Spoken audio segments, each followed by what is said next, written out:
Assalamualaikum warahmatullahi wabarakatuh. Aku Anggi, Afrianti Karolin, biasa dipanggil Anggi. Hari ini aku akan menjelaskan secara singkat namun rinci mengenai materi sistem imunitas, di mana aku membuat video ini untuk memenuhi salah satu tugas mata kuliah Kapita Selekta. Mari kita tonton bersama-sama, semoga teman-teman paham ya apa yang aku jelaskan nanti. Kita itu akan membahas materi sistem imunitas. Apa sih itu sistem imunitas?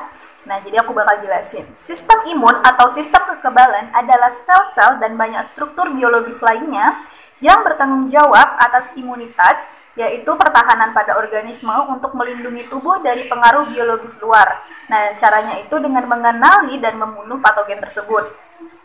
Nah, bagaimana sih caranya agar sistem imunitas ini dapat berfungsi dengan baik? Agar dapat berfungsi dengan baik, sistem ini nantinya akan mengidentifikasi berbagai macam pengaruh biologis luar, seperti contohnya itu ada infeksi, bakteri, virus, sampai parasit, serta menghancurkan zat-zat asing lainnya dengan memusnahkan mereka dari sel dan jaringan organisme yang sehat agar tetap berfungsi secara normal. Nah, jadi secara alami tubuh kita ini memiliki zat yang berfungsi sebagai alat pertahanan menghadapi ancaman dari bibit penyakit yang berasal dari bakteri, infeksi, maupun virus yang berasal dari luar.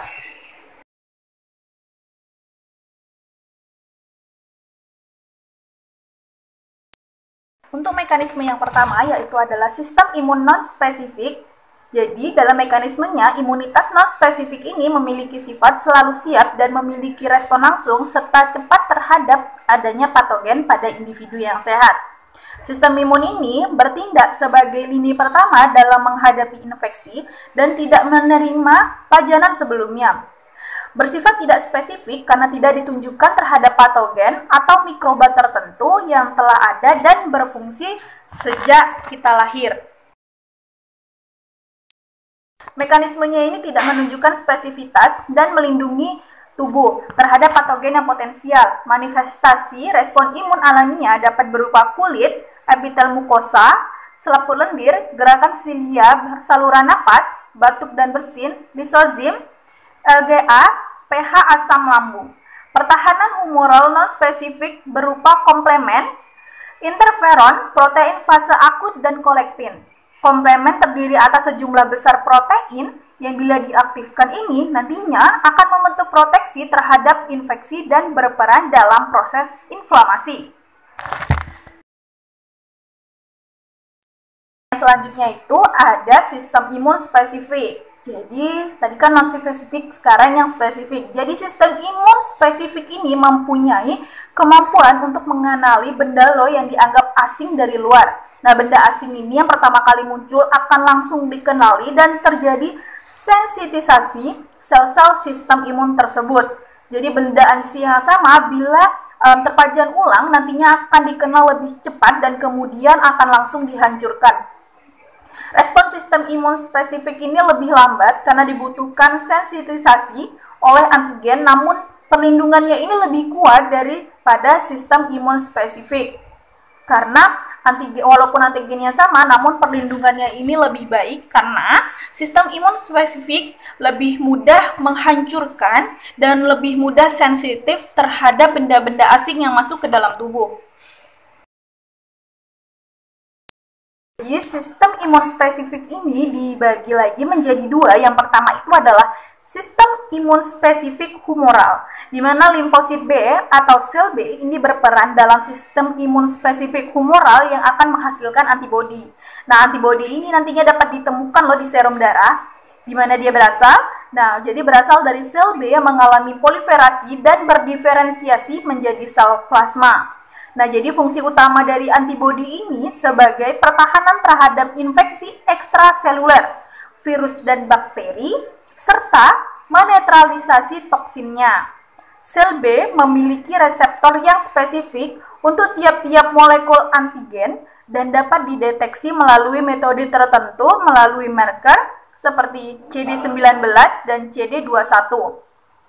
Yang kedua yaitu adalah sistem imun spesifik seluler. Limfosit T berperan pada sistem imun spesifik seluler, di mana pada orang dewasa sel T dibentuk di sumsum tulang belakang, tetapi proliferasi dan terdiferensiasinya itu terjadi di kelenjar timus. Jadi berbeda di mana dia dibentuk dan mana dia mengalami proliferasi dan diferensiasinya. Presentase dari sel T yang matang dan meninggalkan timus untuk ke sirkulasi hanya 5-10% saja.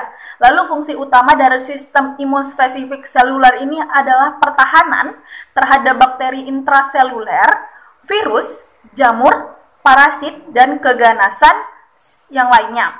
Sel T terdiri atas beberapa subset dengan fungsi yang berbeda-beda.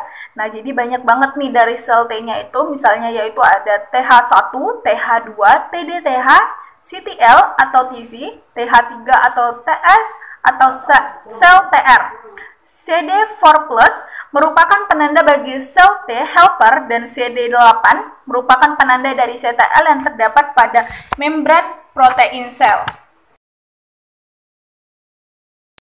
Itu adalah gangguan-gangguan dari sistem imun. Nah, jadi sistem imun ini walaupun fungsinya menjaga kekebalan tubuh seseorang, dia juga akan mengalami sebuah gangguan. Yang pertama itu adalah rheumatoid arthritis, di mana merupakan salah satu contoh penyakit kompleks imun. Jadi rheumatoid arthritis ini adalah peradangan sendi akibat sistem kekebalan tubuh yang menyerang jaringannya sendiri. Di mana jadi tidak selalu sistem kekebalan tubuh ini selalu melindungi jaringannya sendiri, namun bisa juga menyerang dan nantinya akan mengakibatkan gangguan rheumatoid arthritis. Jadi radang sendi ini menimbulkan keluhan bengkak dan nyeri sendi serta sendi terasa kaku. Nah, yang kedua yaitu adalah hipersensitivitas atau yang biasa kita kenal dengan alergi. Jadi alergi ini adalah peningkatan reaksi terhadap antigen tertentu, di mana antigen ini menyebabkan alergi disebut dengan alergen. Nah, jadi ketika alergen ini membuat tubuh sensitif, saat terkena lagi akan mengakibatkan reaksi alergi. Nah, jadi reaksi alergi ini bisa macam-macam. Ada yang bisa gatal-gatal atau juga bisa ruam, dan bisa juga ada yang sampai merasakan sesak di dadanya karena itu sudah terlalu parah alerginya. Gangguan yang ketiga yaitu ada diabetes mellitus, di mana sistem imunitas tubuh ini memiliki peran yang sangat penting dalam menentukan kondisi tubuh penderita diabetes mellitus. Nah, jadi apabila imunitas tubuh penderita mengalami penurunan karena suatu hal, maka bertambah pula infeksi yang ditimbulkan dalam tubuh penderita diabetes mellitus. Sistem imun yang menurun dan rentannya penderita terhadap terjadinya kerusakan jaringan ini dianggap berperan penting dalam masalah infeksi pada diabetes mellitus. Penurunan sistem imun penderita dapat diakibatkan oleh beberapa faktor dari dalam maupun dari luar tubuh. Nah, contohnya ini misalnya faktor stres. Penderita mengenai suatu hal atau bisa juga dari faktor lingkungan. Otak akan mengirimkan sinyal-sinyal ketidakmampuan tubuh dalam adaptasi faktor-faktor tersebut. Nah, jadi sehingga keseimbangan tubuh akan terganggu dan berdampak pula pada imunitas tubuh penderita. Oleh karena itu, di mana penderita diabetes mellitus wajib untuk mempertahankan tubuhnya dalam kondisi yang dikatakan baik. Nah, baiknya ini bisa dari segi pikiran maupun fisiknya.